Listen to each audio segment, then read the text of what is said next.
Good afternoon. Good to see everyone. A couple things at the top. President Putin chose to launch this brutal, unprovoked war against Ukraine. Just as he is engaged in aggression beyond his borders, he is acting even more repressively at home. Despite Putin's crackdown on free media and his government's continued peddling of blatant lies, we have seen many Russians bravely stand up against Putin's war, including on state-run TV. Now, nearly 15,000 Russians have been detained by Russian authorities for doing just that, for exercising the rights that are as universal to them as to citizens around the world. We support the voices of the people of Russia who are calling for an end to this war, who refuse to let their principled views be silenced, who refuse to let a new Iron Curtain descend again around Russia. Russian journalists are being prosecuted for doing the vital work that you all do here, which is to report, to interview, and to share the truth about what is happening. The people of Russia have a right to know about the thousands and thousands of casualties that the Russian Federation's forces are taking right now in Ukraine, as well as the civilian casualties and the widespread destruction of civilian infrastructure Putin is inflicting on the people of Ukraine. There are thousands of Russian mothers who will never see their sons again, yet the media in Russia is not allowed to share that information with the people of Russia, obscuring the real costs of this war. Those who dare to speak up are branded as liars, they're branded as traitors, and they are subject to prosecution. We stand with Russian citizens of conscience as they seek to exercise their rights to freedom of expression and peaceful assembly. We will hold responsible those who engage in human rights abuses. We will ensure that credible allegations of war crimes are investigated and those involved are held responsible. To that end, as you saw earlier today, the Secretary announced a series of actions in response to President Putin's premeditated, unjustified, and unprovoked war against Ukraine and its people, as well as the Lukashenko regime's efforts to enable Russia's further invasion. This war does not reflect the will of the peoples of Russia and Belarus. Indeed, their respective governments' aggressive behavior abroad is coupled with systemic and increasing repression within their own borders. We are witnessing an autocratic attack on democracy. U.S. actions today include sanctions and visa restrictions on Russian and Belarusian officials and private individuals involved in human rights abuses, corruption, and repression. The United States and our partners and allies, we are committed to imposing massive, severe costs on those involved in the invasion of Ukraine. As Russian soldiers continue to die needlessly in Ukraine and the economic consequences of the war mount within Russia, the world remains open to genuine diplomacy. We will, together with our Ukrainian partners and our allies and partners around the world, continue to pursue every avenue to de-escalate the conflict, end the bloodshed, and save lives. Next, today we acknowledge the anniversary of the Syrian uprising. On this day, 11 years ago, the Syrian people took to the streets in the name of freedom, reform, and human rights.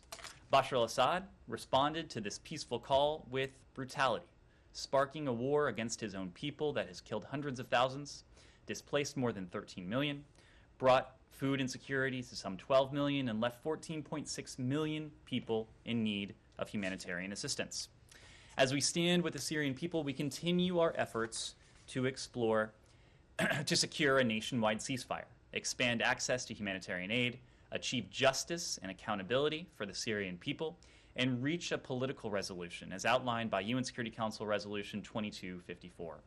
We will not normalize relations with Assad until and unless there is irreversible progress towards that political solution. The Syrian people deserve nothing less after more than a decade of war. Before I turn to your questions, I just want to add one final element.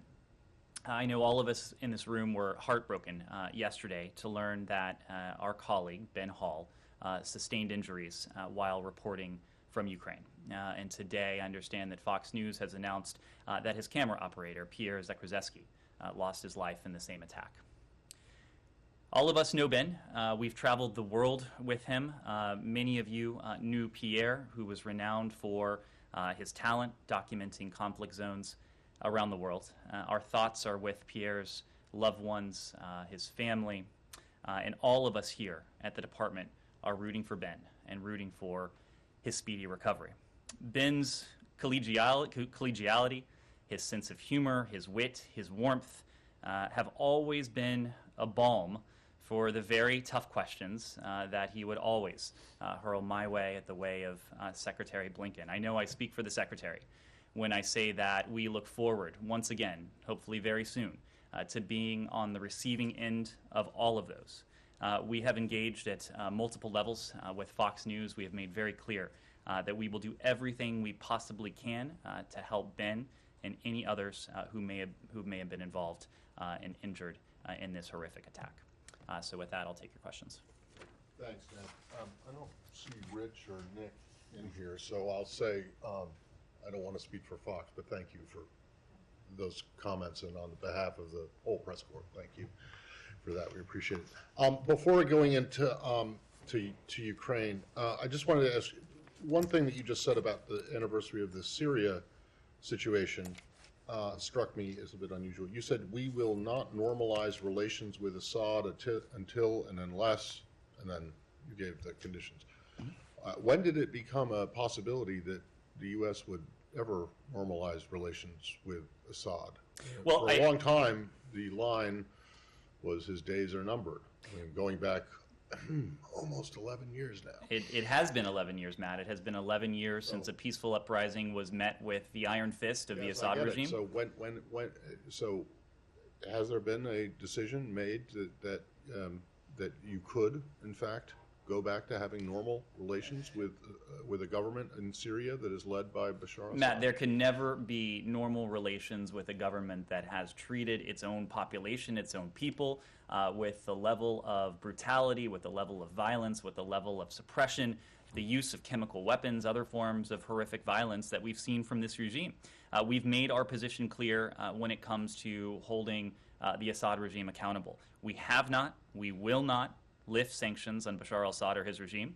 We will continue to oppose reconstruction led by or for the Assad regime until and unless there is irreversible progress on that political solution that is laid out in UN Security Council Resolution 2254. But you're saying it is possible for the U.S. to have a normal relationship with a government led by Assad, Matt, if those conditions are met? Matt, I do not think there will ever be a normal relationship. Well, you said you were the one who used the word normalize. So I think that term has come up in the context of other governments that have approached the Assad regime. We've made very clear that the United States government will maintain our sanctions on the regime. We continue to support the political process that's laid out in UN Security Council Resolution 2254. We continue to stand with the people of Syria in that regard. On Ukraine, I just have two brief ones that are kind of diplomatically related. Both of them have to do with Russia. You mentioned the sanctions that you guys imposed today on them, but they also imposed sanctions on several, the President, Secretary of Defense, others. I noticed you were left off the list. I'm feeling left out. But I'm just wondering, the White House, obviously your colleague at the White House addressed this earlier and said, well, none of us have bank accounts in Russia. None of us are planning to go to, Sochi for vacation or anything like that. But, that's exactly what the Russians say about the sanctions that you put on them, that they essentially have no impact. And so I'm just wondering, what you have to say about the sanctions that they imposed. And then the second one, which I'm sure your response will be extremely brief, is that do you have any comment about Russia formally withdrawing from the Council of Europe? So first on the sanctions, look, I don't have a specific response to it. I will let my esteemed colleague, who is now the subject of Russian sanctions, I will let her response stand. But let me make a couple general points. Number one, you asked how our sanctions are any different from their sanctions. No, I know how they're different, but when you blow off their sanctions and say, well, none of us have bank accounts there, none of us were, well, that's exactly the same thing as the Russians say. So I'll make a couple points there. Number one, anyone who claims that the measures we have imposed, whether on individuals or the Russian economy or the Russian financial system, anyone who claims that those measures have been inconsequential has not been in Russia, has not been observing what has happened to the Russian economy and to the Russian financial system. This is an economy that is in a tailspin. It is an economy that is reeling. It is an economy that is suffering the worst setback, the worst couple weeks that it has had since the demise of the Soviet Union. 30 years of economic integration have been undone over the span of some 2 weeks. And you can look at any measure. The Russian stock market, which has now been closed for weeks, will be closed at least through the course of this week, presumably to prevent capital flight. The fact that the ruble is almost virtually worthless, literally worth less than a penny. The fact that hundreds of international companies are fleeing, heading for the doors, wanting no part and no role in supporting Putin's war effort. The fact that inflation is skyrocketing. The fact that Russia's credit rating is now essentially at junk status. I could go on and on and on. Those are the sanctions and economic measures that are targeting the Russian system broadly. You look at those measures that are targeting Russian individuals, oligarchs, cronies, President Putin, Foreign Minister Lavrov, Sergei Shoigu, Dmitry Peskov, others. We've already had cases of asset seizures, asset forfeitures. There will be more of that. The Department of Treasury, the Department of Justice, they are working closely with their counterparts around the world to go after yachts, to go after aircraft, to go after ill-begotten gains that have been plundered and pilfered from the Russian people. That will continue. Let me make one other point. I saw that the Russians called this, in a sense, a reciprocal measure. I think I certainly took umbrage at that term, noting that nothing can be reciprocal, given that we imposed the measures we did in response to President Putin starting a premeditated, unprovoked, unjustified war against a civilian population next door. We imposed our measures in response to the untold death and destruction, the killing of civilians in Ukraine, the loss of life that both sides have already endured. We imposed our measures for the destruction and attempt at destruction of an entire country. And we imposed our measures in response to President Putin's apparent thought that he could flout the basic tenets of the rules-based international order, the rules that all countries have abided by, the rules that have really set the predicate for some 70-plus years of untold levels of stability, security, prosperity around the world, whether that's in Europe, whether that's in the Indo-Pacific, whether that is in anywhere in between. So there's nothing reciprocal about what the Russians have done versus what we together with our allies and partners have sought to do. What the Russian Federation has done is start a war, has caused untold loss of life in Ukraine, among Ukrainians, among Ukrainian civilians, men, women, children, maternity hospitals, residential buildings, not to mention the Russians who have also lost their lives in this needless war. President Putin has started a war. We are doing everything we can with our measures, with our other steps, to end the war. Council of Europe. Oh, Council of Europe. Did that register with you, or do you think it doesn't matter? I mean, I know you're not part of the Council of Europe. Well, we are aware that Russia has informed the Council of Europe that it intends to withdraw. Of course, we would refer you to the Council for next steps. We did previously welcome the Council of Europe's suspension of the Russian Federation for its aggression in Ukraine.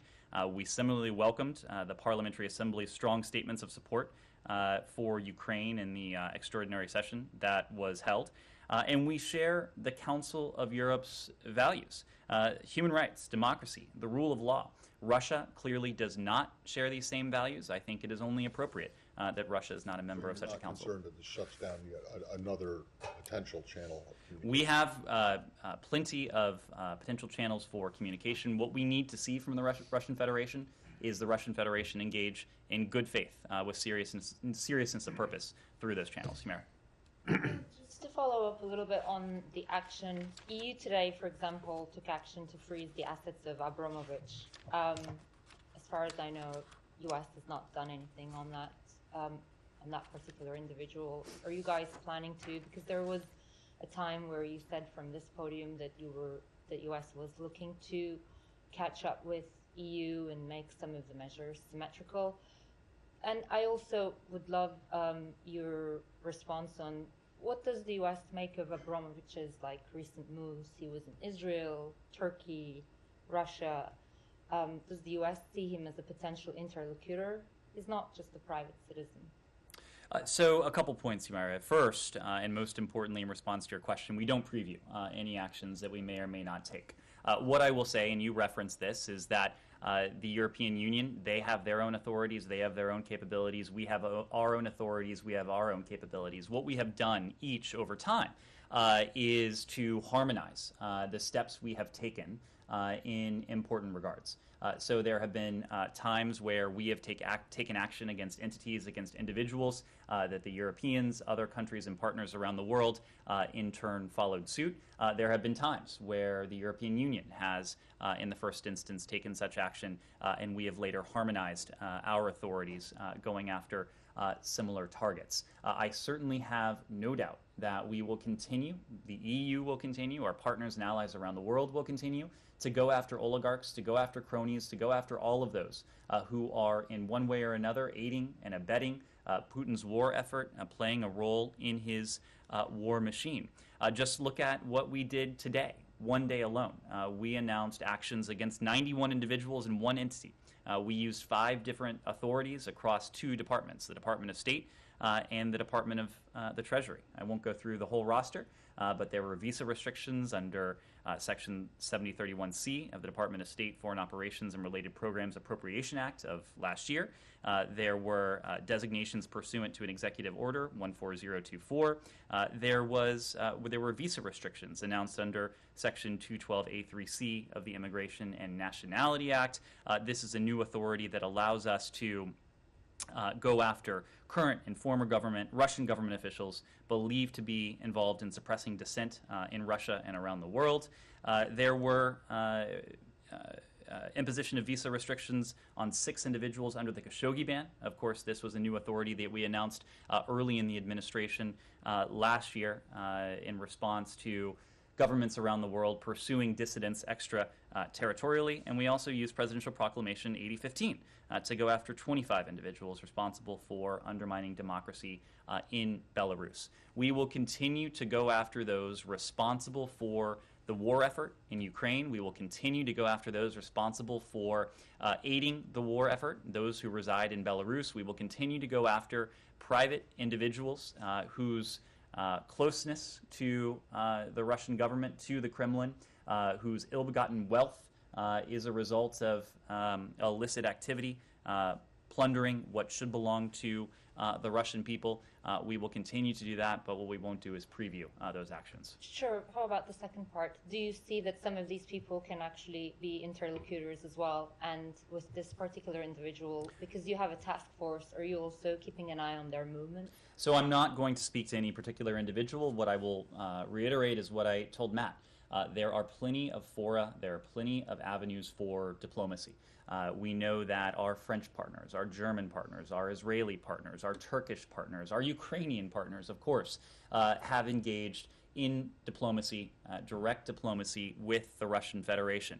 What we're not looking for, what we're not bereft of, are avenues. What we're not missing are not fora. What we're looking for is a genuine display of good faith on the part of the Russian Federation.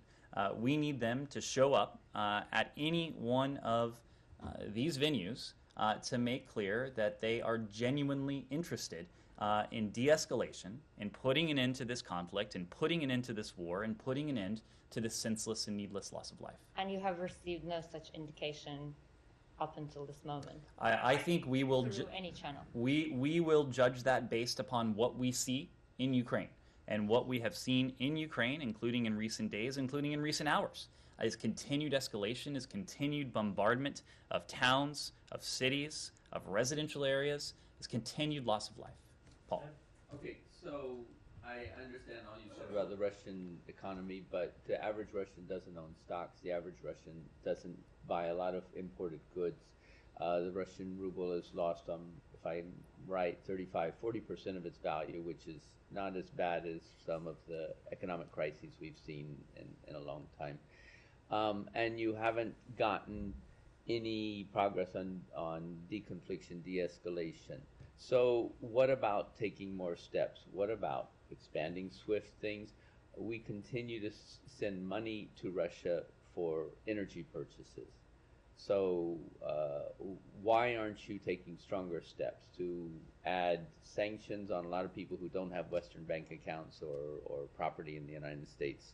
Doesn't seem to add much pressure. So in terms of energy purchases, the president did sign an executive order last week putting an end to our purchase of Russian oil, our purchase of Russian energy. I mean the West in general. Well, the point is, Paul, that we have already applied a set of measures that have been unprecedented in terms of their scale, in terms of their scope, and in terms of their impacts. And I won't go through the various metrics of impact again, but they're clear for everyone to see. The other point is that as long as President Putin continues to escalate, we, working with our allies and partners, will continue to escalate. You mentioned you mentioned some measures that may be on the table. Going back to what I offered to Humaira, of course, we're not in a position to preview specifically what we are prepared to do, but what I can tell you that we are prepared to do is continue to escalate the costs. And I should say that the economic sanctions, the other financial measures and economic measures that we have placed on the Russian Federation, that is one important measure to mount pressure on the Kremlin, on President Putin, on those around him. It is clearly putting the squeeze on their economy, on their financial system. At the same time, we will continue simultaneously to provide our Ukrainian partners with massive amounts of security assistance.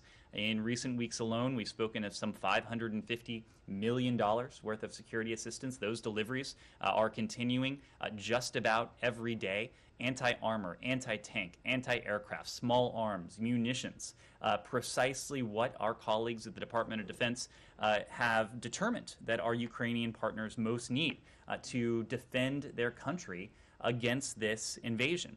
And we are very fortunate that given the passage of the spending legislation out of Congress, we now have $13.6 billion for the people of Ukraine in different realms. And a good chunk of that money, about half of it, will be made available in the form of additional security assistance. So we have provided more than $1.2 billion in security assistance to our Ukrainian partners over the course of the past year. We're going to be in a position to do much, much more, given the spending allocation that we recently have had from Congress. That is another avenue that is putting pressure on President Putin. And we have seen that pressure and the effectiveness of that security assistance, the effectiveness of the Ukrainian resistance, in that we are now on day 20 of this Russian invasion, of this Russian war. President Putin's certainly cannot be comfortable with what he has seen from his forces on the battlefield. I will leave it to others to offer the military analysis. But again, President Putin gravely miscalculated if he thought that he could dispatch 100,000 forces into a sovereign country and not face and find the stiff resistance that he's found, with thousands of Russian service members losing their lives, with his forces stalled in key areas. President Putin has gravely miscalculated if he thought he could do all of this without facing opposition at home. And we've seen very prominent displays of that opposition, including in recent hours, in ways that would have been unexpected even a few weeks ago. 15,000 people arrested across Russia, across dozens of Russian cities, including in President Putin's hometown of St. Petersburg, for peacefully exercising the rights that are as universally available to them as to anyone else on the planet: the right to freedom of assembly, the right to freedom of expression. We continue to stand with them. And President Putin, going back to where we started, has gravely miscalculated if he thought that the United States, that our allies and partners were bluffing when we talked about the profound costs that we were prepared to impose on Russia's economy, on its financial system, on the Kremlin if he were to go forward. President Putin has now found that he made grave miscalculations in all three regards. John, follow up? Sure. Oh, yeah, thank you. Paul asked about the more stronger steps, and you told about the military support to Ukraine. But one of those most stronger steps might be the transferring to Ukraine the old Soviet-era weapons. And so could you, including S-300, so could you comment on the CNN today's report that reportedly State Department is already involved in the talks with the European partners and creating such a list?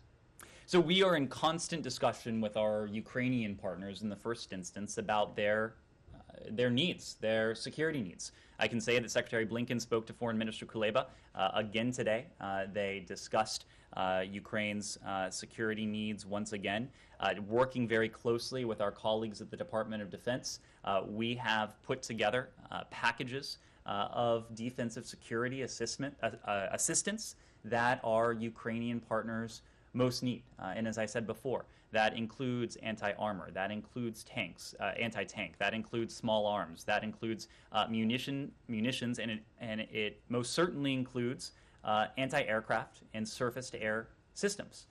So we are not detailing every element of those security packages that we are providing, but we are continuing to provide security assistance in all of those realms. We know that Russian missiles, Russian rockets, Russian artillery have wrought destruction across large parts of Ukraine, and we are prepared to, and we have provided our Ukrainian partners with the sort of surface-to-air systems, anti-aircraft systems that would help protect themselves against this onslaught, against these attacks. We are always looking at what's in our inventories, and also our allies around the world are looking at what's in their inventories. And Secretary Blinken has on several occasions now authorized our NATO allies to provide U.S. origin equipment to our Ukrainian partners. Our inclination has always been to be responsive to precisely what our Ukrainian partners need. We've been able to do that with the funding we've been granted from Congress, and now that we have $13.6 billion of additional funding to work with, about half of which will go in the direction of security assistance, we'll be able to do quite a bit more. Can I just make sure when you said tanks and then you said anti-tank? Anti-tank, You don't mean anti-tank, tanks. anti-tank, anti-tank, anti-armor. John. And just because things are always moving in the air, since the start of Russia's invasion, has the United States yet engaged directly with Russia about off-ramps or ways to reduce violence? Directly, have you engaged directly with Russia about this? John, a number of our partners are engaged directly with the Russian Federation at high levels. I think what is clear is that none of these engagements have yet resulted in the diminution of violence, in an end to the war, in a reduction of the loss of life that we've seen across Ukraine. If we determine that high-level U.S. engagement would be advantageous to help move forward with that overriding goal of putting an end to this violence, putting an end to this senseless war, we would absolutely be prepared to do so. What we have found, however, what our partners and allies have found, however, and what our Ukrainian partners, most importantly, have found, however, is that we have yet to find a Russian interlocutor that is either able or willing to negotiate in good faith, and certainly not in the context of de-escalation, given that Russian forces have continued to escalate, have continued to wreak violence across Ukraine. So we'll continue to look for diplomatic openings. In the meantime, we will continue to support our Ukrainian partners, as well as the diplomatic efforts that our allies around the world are taking part in. And then can you just comment on the statements from Moscow about receiving written assurances related to the Iran deal? So we've discussed this yesterday a bit. What I will say is that we have made significant progress over recent days when it comes to the possibility of mutual return to compliance with the Joint Comprehensive Plan of Action. We continue to engage with Russia on a return to full implementation of the JCPOA. I think what you heard from Foreign Minister Lavrov, I will let him speak for himself, I will let the Russians speak for themselves, but it may well be a reflection of the fact that we, of course, would not sanction Russian participation in nuclear projects that are part of resuming full implementation of the JCPOA. We can't, and we won't, and we have not provided assurances beyond that to Russia. We will let Foreign Minister Lavrov speak for his country. But perhaps it is now clear to Moscow, perhaps a couple things are now clear. Number one, as we have said publicly, the new Russia-related sanctions are unrelated to a potential return to full compliance with the JCPOA, and they shouldn't have any impact on its implementation. And it may well be a reflection of what we've said all along, that an Iran that is unconstrained in its nuclear program, and that has no permanent, verifiable limits attached to that nuclear program. That is not in our interests. It is not in the interests of our European allies. It is not in the interests of the PRC, and it's certainly not in the interests of the Russian Federation. I will reiterate one additional point, that you've heard several references in recent days to external factors, and we have engaged with the Russian Federation on the possibility of a mutual return to compliance with the JCPOA. But as I said the other day, there were and are a small number of outstanding issues. Now that we are this close to the finish line, those outstanding issues tend to be the hardest issues.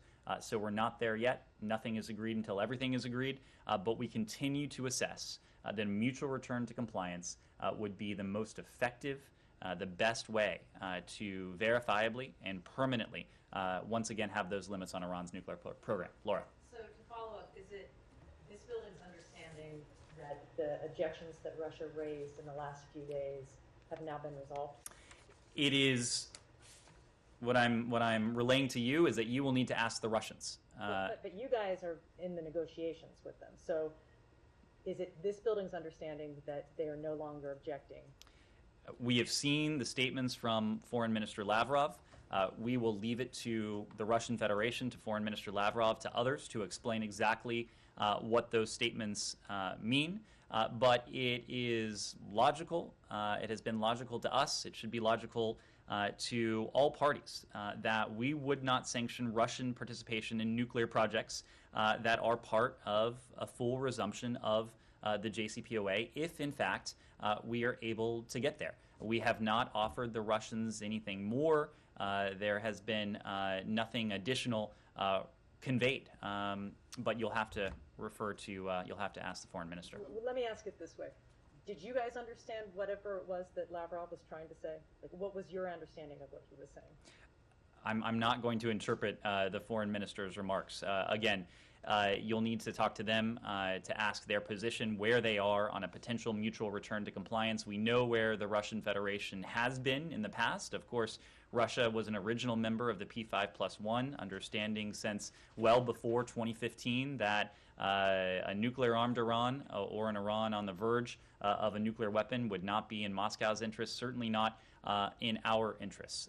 We hope to be able to complete a mutual return to compliance with the JCPOA in short order. We should be able to if negotiators, if the parties come together, negotiate in good faith, and close out these remaining outstanding issues. I'm a bit confused. How can you say for sure that you will not sanction any Russian activity related to any return to the deal? The Ukraine-related sanctions well post-date the original JCPOA. I mean, they only date back to February, late February of this year. If there is a Russian, and I realize this is a hypothetical, but you seem to be raising the hypothetical and the answer to your question, and maybe you're not the right person to ask because it gets into the weeds here. But if there is something that is allowed, an activity that is allowed under the JCPOA, but it involves transactions that are sanctioned by not just the United States, but also the EU under the, with a bank, with a financial institution, a Russian financial institution. How can you say that that's exempt? Well, to be clear, Russia is not getting out of the sanctions and other financial measures that we have said been, they were. that we have been So if I'm a Russian- that have been imposed for this war in Ukraine. What we are talking about here is the very basic point, something that should be quite clear, that we would not sanction Russian participation in nuclear projects that are part of a full resumption of the JCPOA. These are separate realms. These are separate areas.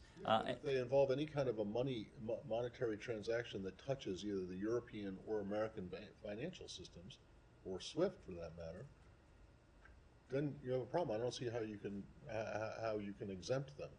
Because if I'm the Russians and I see that that's exempted, well, then all of a sudden, every foreign transaction that I do is going to be related to Iran's nuclear program, and therefore exempt under. So Matt, I think two things can be true. One, the JCPOA is not going to be an escape hatch for the Russian Federation and the sanctions that have been imposed on it because of the war in Ukraine. But two, we are not going to sanction Russia for participating in nuclear projects that are part of the JCPOA. You're right, you're asking a very weedy question. It's probably better for... then let me add another one to it. It may be better for an expert, but then what about the idea of the secondary sanctions? Because any bank or financial institution that would be involved in a transaction, say Russia purchases heavy water from the Iranians or enriched uranium. This seems to open the Pandora's box that you keep talking about and other things. It just seems that the Russians would be able to disguise any number of non-Iranian nuclear deal transactions through that same channel of exemptions that you're offering. Well, so what you're raising is a hypothetical wrapped in another hypothetical. The hypothetical that... Sorry, but you're talking about a deal that doesn't exist yet. Well, that's my point. I'm No, sorry. that's... Well, my that's hypotheticals are related, based on your initial hypothetical. That's exactly my point. So rather than get wrapped around the axle of hypotheticals, can we get someone down here to go through this stuff? I have Ukraine questions. Any more Ukraine questions? Seems like there are a couple Ukraine questions. Is Robert Malley going back to Vienna this week? Rob Malley and his team, they are still based here. I understand that negotiators are still in capitals.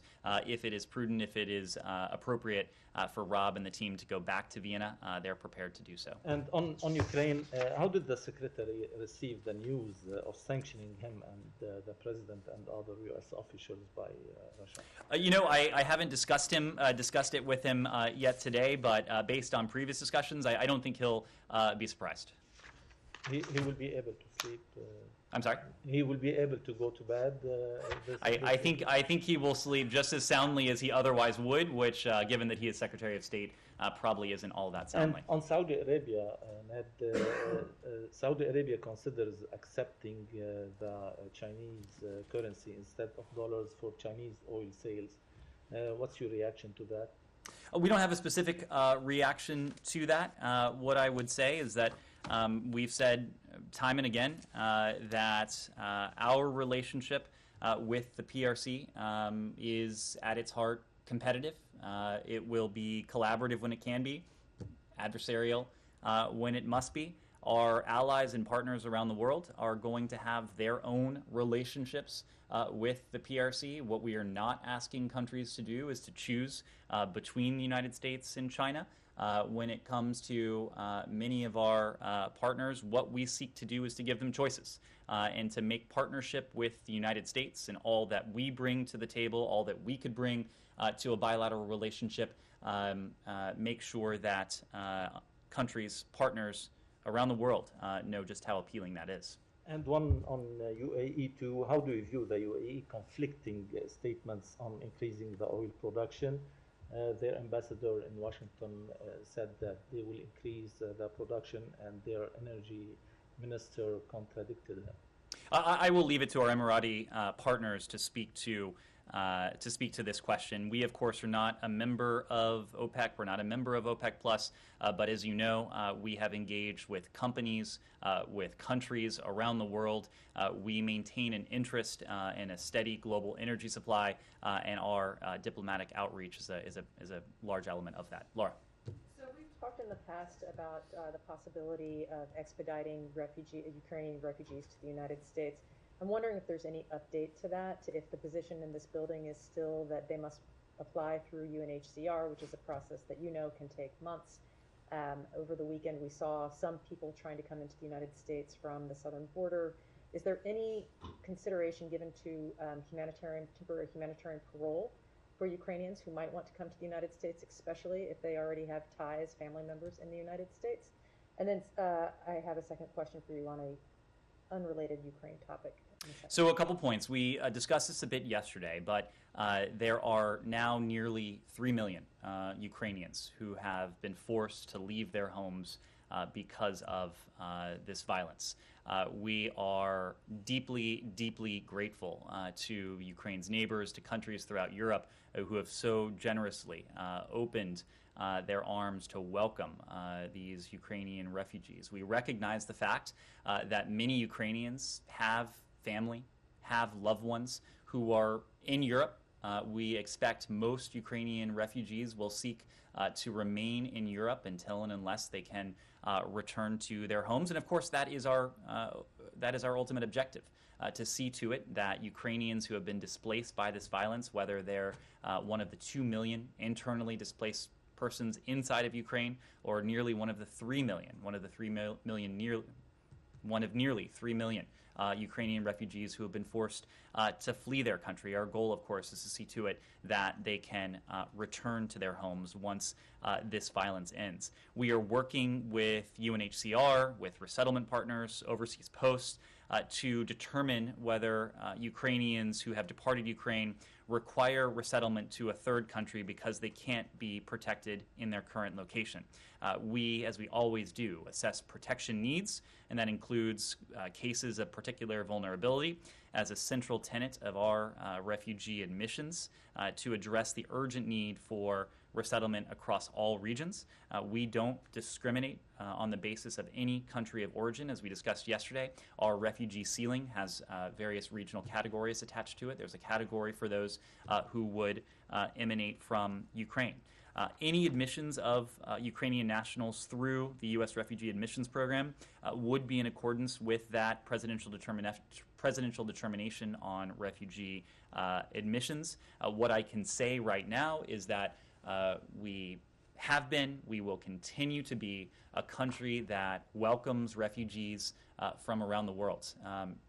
We know that as a nation of immigrants, as a nation that has always opened its arms to refugees, we are made stronger, that it is very much in our American DNA to continue doing just that. If there is a need to resettle Ukrainian refugees in the United States, we will look to do so. I am fully confident we will do so. If there are additional authorities or avenues that need to be investigated, I have full confidence we'll do that too. But is the administration considering an expedited process for any people at this point? Do you know?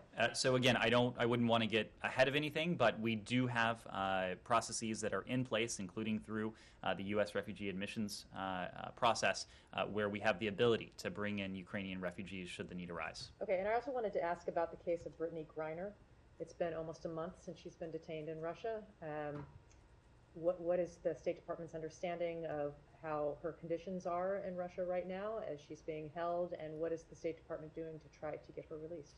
There's not much I can say, given the privacy considerations that are implicated in this case. This is a case that we have been working on since the time of her detention. Every time an American is detained overseas, our consular officers, including our consular officers in Moscow, are providing every form of support that we can. In this case, I'm just not able to go into the details, but we are doing everything we can to support Brittany Griner, to support her family, and to work with them, do everything we can to see that she is treated appropriately and to seek her release. But it's correct that you have not had consular access to it. I could not speak to that at this point, given privacy considerations. Well, hold on a second. This is a 30-year, almost 30-year battle that I have had. How is she exactly supposed to sign a Privacy Act waiver if you guys can't get to her? To ask her to see if she wants to sign one. So Matt, I get that. So Matt, I understand you can't give details. Well, Matt, but there's surely a you can factual say- answer to your question if you'll listen for a Okay. moment. Thank Lawyers do oftentimes, including in the case of Russia, Russian lawyers do have access to clients without speaking to any particular case, including this case. Russian lawyers have access to clients in Russia, and as appropriate, they can pass Privacy Act waivers. Yes. But you're now acknowledging her detention. So, I mean, Yes. clearly, I mean, there is a way you could go. I mean, a couple of weeks ago, or actually last week, you weren't even able to And acknowledge her and what I detention. can say is that I expect we'll be able to say more in the coming days. Do you have any sense, can you give us any sense of her condition? Is she being treated well? Again, I'm just not in a position to offer updates right now. Yes, Connor. To follow up on John's first question about the talks between Russia and Ukraine today, have U.S. officials been briefed on how those talks went? And in particular, Ukrainian officials expressed some optimism afterwards. Do you share that optimism? Everything you said earlier would indicate that you don't. Well, our Ukrainian partners are the ones who are taking part in these conversations. The conversations over the past couple days have been virtual, but as I mentioned a moment ago, Secretary Blinken did have an opportunity earlier today to speak to Foreign Minister Kuleba. Virtually every time he's spoken to Foreign Minister Kuleba, the Foreign Minister has passed on updates regarding the diplomatic efforts. Rather than characterize whether we're optimistic or pessimistic, again, what we are going to be looking for are developments on the ground. And the developments we want to see are clear. We want to see de-escalation. We want to see a diminution of the violence. We ultimately want to see a withdrawal of Russian forces from inside Ukraine. We have not seen any of those things just yet. President Zelensky today said that Ukrainians should be prepared that the country would not be allowed into NATO. Have you advised his administration at all in these talks whether or not that should be something that they commit to not joining the alliance? Nope. To be very clear, we have consistently underscored, not only to our Ukrainian partners, but to countries around the world, that these are sovereign decisions that our Ukrainian partners will need to make for themselves. What we are here to do is to stand by our Ukrainian partners, to support our Ukrainian partners in any decisions that they would choose to make. Can Yes. I ask just another couple? Yeah. We talk so much about sovereign decisions of other countries. What about the sovereignty of the United States, in the sense of we obviously have a strong interest in reducing conflict, ending wars, and obviously the longer that this conflict continues, the greater the risk of escalation and other things like that. It just seems like you guys are so often shifting to the sovereignty of other powers. The United States has a real stake in this, and why be so reluctant about an outcome that might be in the U.S.'s interest? We're not reluctant about that at all, John. We are doing everything we can to see a diminution of the violence, to see an end to this war. You're right that every day this war goes on, there's the chance of escalation. There's the chance of broader conflict. But to that end, we've done a couple things. Number one, we've been very clear about steps that we are not going to take. President Biden has made very clear that American pilots are not going to operate over Ukrainian airspace. American service members are not going to operate on Ukrainian soil. But number two, we have supported our Ukrainian partners in their efforts to achieve a diplomatic resolution to this conflict. We have supported and we've been in close coordination with our French partners, our German partners, our Israeli partners, our Turkish partners, and others who have engaged directly with Russia diplomatically to see that same outcome achieved. We share the same overriding objective with all of those allies, with all of those partners. So the idea that we are in any way hesitant to see this conflict come to an end as quickly as it can, that is just not something that rings true. And I think it's also fair that no country has done more to support our Ukrainian partners in an effort to bring this conflict to a close in terms of the diplomacy, in terms of the security assistance, in terms of putting pressure on the Kremlin, on President Putin, on those around him who are responsible for this conflict. And we see all of those lines of effort as complementary. Pressure on the battlefield, pressure on the Russian economy, pressure on the Russian financial system, pressure on oligarchs and senior Russian officials personally, and our efforts to support diplomacy, all of those things do support our overarching goal of seeking to find a diplomatic resolution to this conflict. Connor. To follow up on your comments on our Fox colleagues, in addition to injuring Ben and killing Pierre, this attack also killed one of their Ukrainian producers. It's obviously also not the first attack that injured or killed journalists. Do you believe that journalists are being targeted at all in this war? We know, of course, that civilians have been killed. We know, of course, that journalists have been killed. There was another American journalist who was killed just a couple days ago, Mr. Renault. We have seen these reports. What we are doing right now is through every piece of information available to us, we are documenting, we are trying to discern the facts. If we determine that there is any intentionality here, intentionality in terms of the intentional targeting of civilians or the intentional targeting of journalists or any other group that should be completely off limits under international humanitarian law, under the Geneva Conventions, under the law of armed conflict, that is something that we would take very seriously, and there would be a very serious response. Just to follow up on that, so do you guys have like a formal review or an investigation where you're collecting everything, and is there like a U.S. government review, whether you're looking into like war crimes? There are a number of review mechanisms. We've spoken to the effort that's ongoing with the ICJ, with the UN Commission of Inquiry.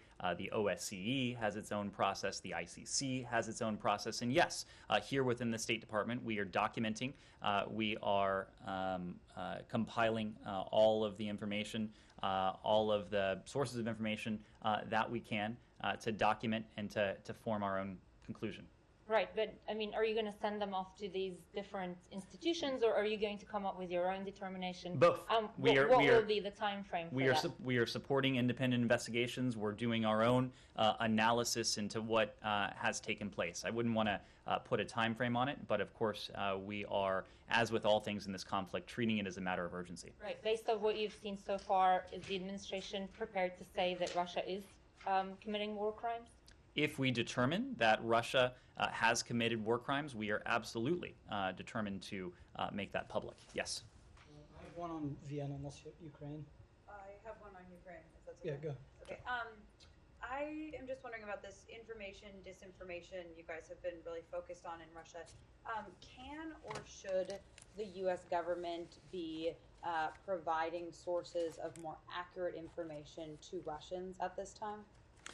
Well, what I will say is that we have undertaken a concerted effort through means that are available to us to do everything we can to get actual, factual, truthful information into what is a pretty closed Russian information ecosystem.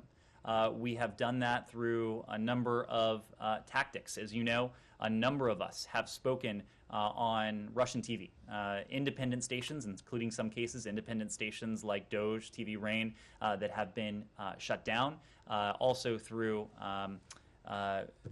Russian state-backed outlets as well, those that will have on senior American officials.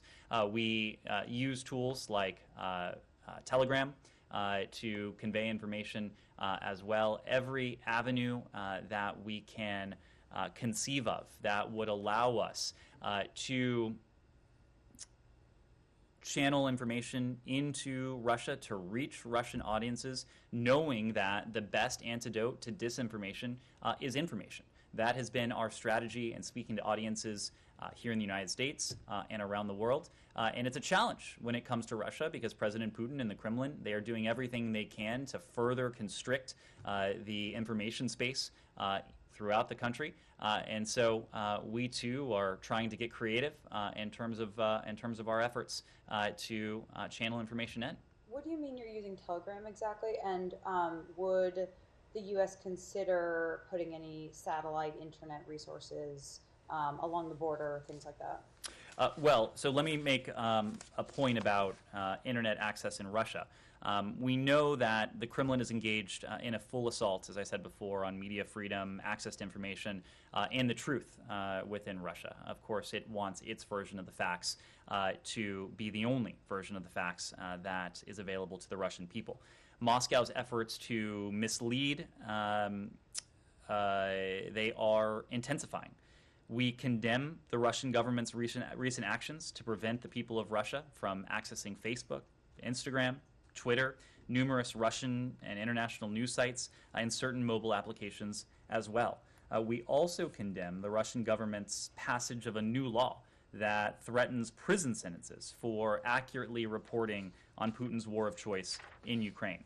The people of Russia, we've made this point repeatedly, did not choose this war. President Putin did. Those around him did. They have a right, the people of Russia have a right to know about the death, the suffering, the destruction that is being inflicted by their government in their name on the people of Ukraine. The people of Russia also have a right to know about the human costs of this senseless war, including the costs to Russian service members, to their sons, to their brothers, to their husbands. So for that reason, we support access to the internet by all people, including the people of Russia. Even as we stand in solidarity with the people of Ukraine, we believe that more information is going to be the answer. Putin believes that less information is what's in his interests.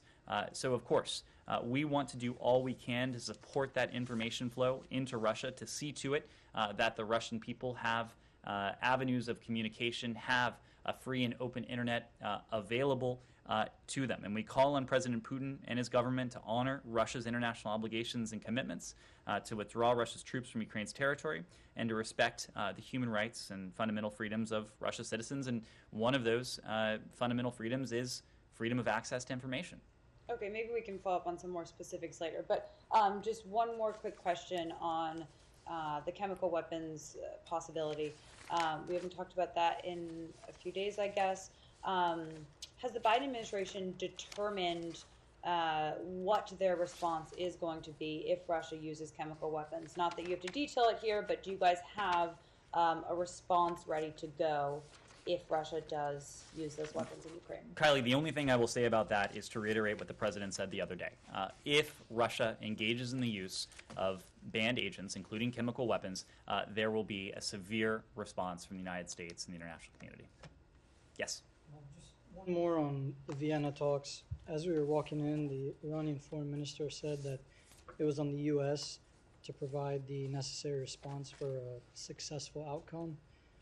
I mean, from that statement, it seems like they're waiting on the U.S. to say something either through the EU or anybody else to try to get back to Vienna. What I would say is that over the course of the past few weeks, we have made significant progress. We are close. There are external factors involved in this now. There are a small number of outstanding issues. The United States, although not a direct party to the talks, we have worked in good faith.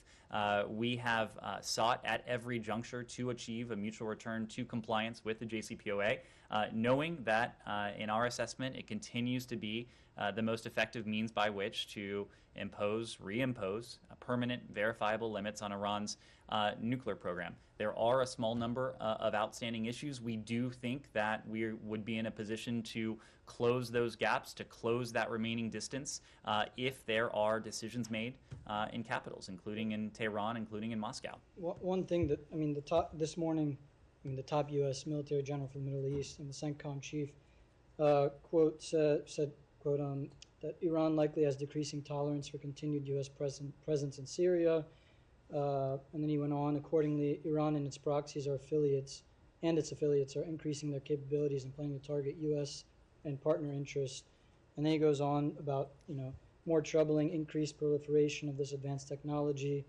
It continues about all these threats and things that are concerning. So how do you justify striking a deal that doesn't address any of these that impact U.S. national security? Well, what I would say is that we've been very clear that Iran poses a challenge, poses a threat to the United States, to our allies and partners across different realms. The most significant threat we would face would be a nuclear-armed Iran. There would be no greater challenge to the United States, to our allies, to our partners around the world. That is not to say that Iran's nuclear program is the only challenge we face.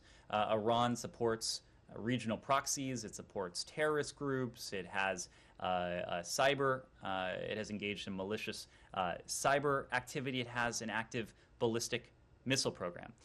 But what we know is that if Iran were in the possession of a nuclear weapon, or if it were on the verge of a possession of a nuclear weapon, it could act with far greater impunity.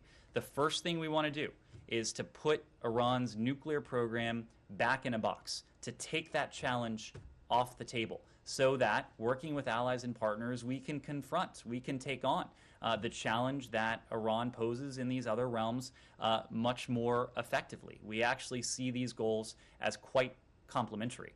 Knowing that a nuclear-armed Iran is an Iran that would have far greater impunity. And I'll make one other point. Our goal is to put the Iranian nuclear program back in a box. It was in a box until 2018. Prior to 2018, when the JCPOA was in full force, in full effect, we did not see the same kinds of provocations that we have seen even in recent days. So our goal is to put that challenge, take that challenge off the table, and to work with our allies and partners to address the fuller range of threats that we face from Tehran. The last one, sorry, it's Sure. quick. Do you fear Russia could be trying to derail these talks in order to prevent, Iranian oil from coming back on the international market? If presumably that's what they're going to get under the deal.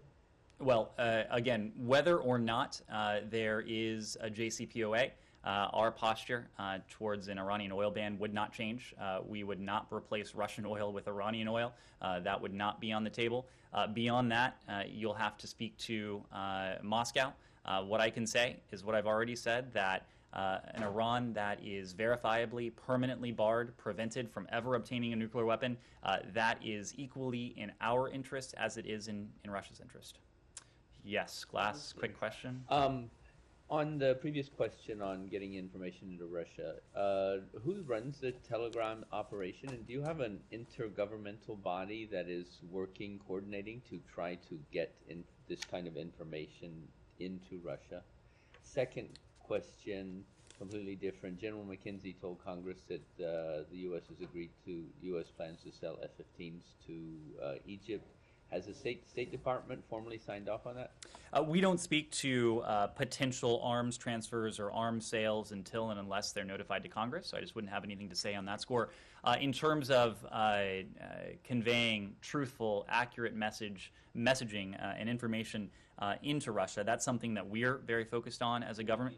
State Department? It's something that the State Department is certainly very focused on. It's something that I know a number of our allies and partners are very focused on as well. And we're focused on it because Moscow has sought to be a purveyor of information that is false, that is misleading, that is disinformation. I'm sorry, but who in the government is doing this, and is there an interdepartmental body that is coordinating this kind of activities? These activities are coordinated across the government. Of course, we work closely with the National Security Council, but a lot of this activity does come out of the State Department in terms of speaking directly to Russian audiences. If you've been on our social media channels, if you have seen what we've done with Russian media, independent media, media that is closer to the Russian state. Much of that is emanating from the State Department. Of course, our embassy in Moscow is very engaged in this as well, but I'll also make the point that our allies and partners around the world have been doing the same, because the disinformation that we have seen emanate from Moscow targets not only the United States and mischaracterizes not only what we have done, but also what our allies and partners around the world are doing. So it is a shared objective of the United States, of our allies and partners, to fight this disinformation, this misinformation, with information, with facts, with truth, for people here in this country, for people around the world, including people in Russia. Thank you all very much. I do not have any travel updates at this time.